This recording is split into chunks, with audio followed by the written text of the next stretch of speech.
Hi, I'm Anne, and I'm back to talk with you about our final HIV engagement measure.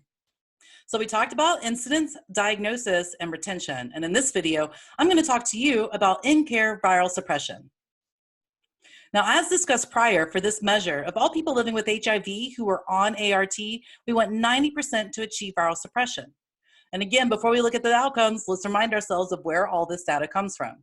Like with our prior data, our main sources here are going to be our required public health surveillance data and our supplemental programmatic data. Our denominator here is going to be retained in care, and our numerator is going to be viral suppression. This is a direct measure defined as the last viral load of the year being at or less 200 copies per milliliter. This is called in care viral suppression. So 85% of people living with HIV know their status. Of those, 70% have achieved retention and care. And of those, 86% have achieved viral suppression. So for this goal, we're almost where we want to be. Now, as a reminder, here is who we're talking about. This is who's living with HIV and knows their status in Texas. And again, this will look different depending on where in the states you are, but this is what Texas looks like overall. Now let's take a look at those outcomes. Again, one way to help understand what our viral suppression measure means and how to prioritize communities and populations within it is by using this stoplight color coding system. Whereas remember, green means go for it. These areas are achieving their 90-90 goals, and we can look to them for promising practices and to maintain those effective activities. Yellow means caution. Just like at a stoplight, you're going to roll through that intersection, but you're going to slow down first and check for cars and other contexts. These areas may not be a priority, but we want to slow down and examine further. Finally, red means stop. These areas are the furthest away from achieving our goals. We definitely want to do a hard stop here and understand what's happening. Now let's look at our state map around viral suppression, and we can already see some big differences around our two maps. There are several areas in the state that are achieving our goals for in-care viral suppression. And when we pop up our Part A regions, we can see that unlike retention, there are no disparities across region. They're all pretty close to achieving our goal. Austin has achieved the in-care viral suppression goal. Now let's start combining these elements and look at our priority populations at the state level over time. Each of these bars represents ranges of care viral suppression for our priority populations. Remember, the longer the bar, the greater the disparities between groups.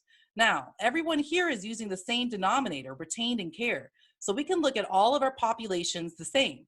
And what we see again are the same kinds of disparities we've seen across all of our domains, specifically that Black, gay, and bisexual men, Black women, and transgender women don't have the opportunities that they need to achieve viral suppression, even when they're retained in care. So let's keep diving in, and now let's look at our priority populations within our metro areas. As a reminder, here are our 5 Part A regions and what they look like. And again, we can walk each of our priority populations through, and we again see the same disparities. And again, these are disparities across vastly different regions. So first, let's look at who has achieved our goal or is relatively close to achieving our goal. We can see that there are fewer disparities between populations in Austin. So we want to stop and understand what's unique about the environment there and the systems. We can also see that the same populations are achieving in-care viral suppression across all of our regions. So again, we can look here to see what's working well for these groups so we can make sure to enhance it and spread those promising practices around the state. On the other end, we can see that our systems are again challenging the same communities, and we aren't offering the same opportunities to everyone. Understanding the experiences of these populations and these communities is key. Finally, let's look at age. Again, a reminder that these groups are different sizes, and we want to keep that in mind. But let's just focus on who's in the red and furthest away from achieving in-care viral suppression. And just like we've seen across all of our domains, our systems continue to challenge the same groups. Specifically here, young Black, gay, and bisexual men, young Black women, and young transgender women. Even when they're actively engaged in care, these groups don't have the opportunities they need to achieve viral suppression. And as we move towards our status neutral future, continuing to center the experiences and needs of these communities and accounting for all the intersectionality that comes into play with our populations is going to be crucial in order to end the HIV epidemic in Texas. I want to close out with this final resource. If you want more details about your region's HIV health outcomes or more information about our data, you can find all that here at this link. And last but not least, thank you to Texas Department of State Health Services surveillance staff, regional staff, and all of you who contribute to our big ball of data.